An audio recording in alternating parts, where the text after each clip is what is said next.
රටේ භාවිතා වෙන ඛනිජ තෙල් වලින් වැඩි ප්‍රමාණයක් භාවිතා වෙන්නේ ප්‍රවාහනය සඳහා. පුද්ගලික ගමනාගමනය, පොදු ප්‍රවාහනය සහ භාණ්ඩ ප්‍රවාහනය. එතකොට රටේ බලශක්ති සුරක්ෂිතතාවය තහවුරු කිරීමට නම් අනිවාර්යයෙන්ම ප්‍රවාහනය සඳහා භාවිතා වෙන බලශක්තියේ සුරක්ෂිතභාවය අපි තහවුරු කළ යුතුයි. එතකොට එහෙමනම් තාක්ෂණයේ දියුණුවත් සමග ප්‍රවාහනය සඳහා කරන බලශක්තිය අපි විද්‍යුත් ක්‍රමවලට මාරුවීම අනිවාර්යයි.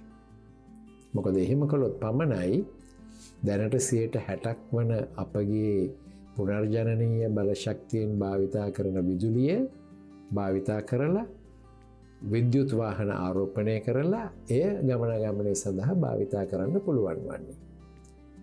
නමුත් දැන් මෙතන ප්‍රශ්නේ තියෙන්නේ අපි විදුලියෙන් කරන ගමනාගමනය පුද්ගලික ගමනාගමනයද පොදු ප්‍රවාහනය විය යුතුද කියන එක. බොහෝ දෙනෙක් සමහරයට හිතනවා ඇති දැන් 15000ක් පමණ වාහන මහපාරේ තියෙනවා.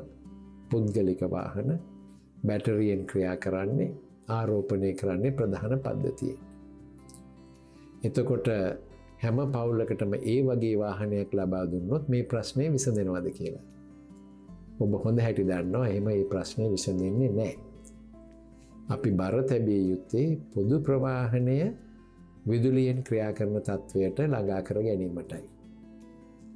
ඒ කියන්නේ විදුලි දුම්රිය සහ විදුලියෙන් ක්‍රියා කරන බස් රථ. ලෝකයට විදුලි දුම්රිය හෝ විදුලියෙන් ක්‍රියා කරන බස් රථ අලුත් දේවල් නෙමෙයි. නමුත් මෙතන වෙනස තියෙන්නේ විශේෂයෙන්ම බස් රථවල බැටරි ආරෝපණය කර බැටරියෙන් ක්‍රියා කරන බස් රථයක් ගැන තමයි අපි කතා කරන්නේ. විදුලියෙන් නම් තවමත් බොහෝ රටවල් වල විදුලි දුම්රිය ක්‍රියාත්මක කරන්නේ විදුලි රැහැනක් තියෙනවා දුම්රිය මාර්ගයට ඉහළින්. නමුත් මේ දෙක සඳහාම වෙන ආයෝජනය ඉතා වැඩි. මේ අපි කොළඹ තදාසන්න විදුලි දුම්රිය ව්‍යාපෘතිය සලකා බැලුවොත් එහි ඇස්තමේන්තු කරගත ආයෝජනය ඩොලර් මිලියන 2000ක් පමණ. අති විශාල ආයෝජනයක්. නමුත් අපි ටිකින් ටික හෝ ඒ ආයෝජනයට අවතීර්ණ විය යුතුයි.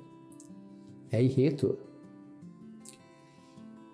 ආයතනගත වීම නිසා ඒවායේ භාවිතා කරන බැටරි බස් නම් බැටරි ප්‍රධාන සැපයවෙන විදුලිය නම් විදුලි දුම්රිය ඒවා ක්‍රියා කරන වෙලාවල් ඒවායේ ක්‍රියාත්මක වීම ආරෝපණය කරන වෙලාවල් මේ හැම එකක්ම ආයතනගත නිසා පාලනය කළ හැකි.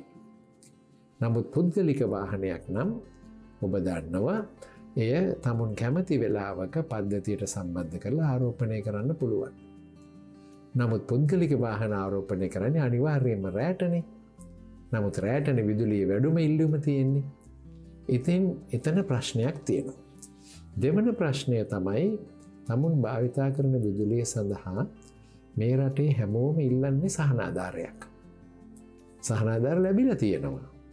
රටේ තියෙන ගෙවල් මිලියන 6 මිලියන 6ක් විතර සහනදායී බිලකට විදුලිය ලබා ගන්නේ. කර්මාන්ත ආයතන සඳහා 5% සිට 50% දක්වා සහනාධාරයක් තියෙනවා. ගෙවල් වල සහනාධාරය ගෙවන්නේ ලක්ෂ 2ක් පමණ වූ වැඩියෙන් විදුලිය භාවිතා කරන ගෙවල්. තවත් තියෙනවා 1,25,000ක් සූර්ය කට්ටල සවි කරපු ගෙවල්. කර්මාන්ත සඳහා සහනාධාරය ගෙවන්නේ වාණිජ ආයතන.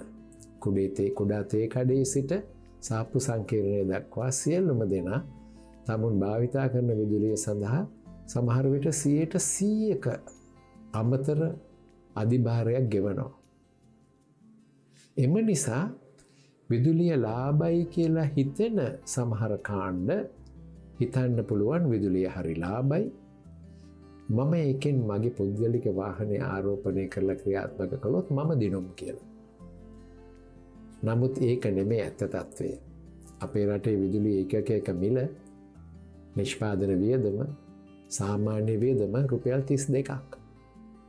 ඔබ බලන්න ඔබ කවුද 32ක් ගෙවන්නේ කියලා. ඔබ බොහෝ දෙනා 32ක් ගෙවන්නේ නැහැ. එතකොට එහෙමනම් වෙන කෙනෙක් ඔබ වෙනුවෙන් ගෙවන්නේ.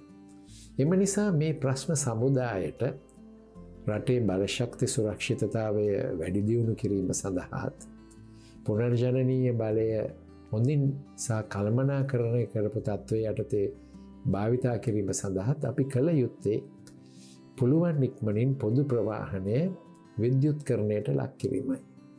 විදුලි දුම්රිය, විදුලියෙන් ක්‍රියා කරන බස් රථ. අපි එහෙම නොකළොත් අපි මේ හැරවුම් ලක්ෂය අමතක කළොත් මුලින්ම විද්‍යුත් පද්ධතිය මුල්‍යමය වශයෙන්ුත් ඊළඟට කවද හරි තාක්ෂණික වශයෙන්ුත් බිඳ වැටෙනවා. ඊට කලින් මේ පියවර ගත යුතුයි.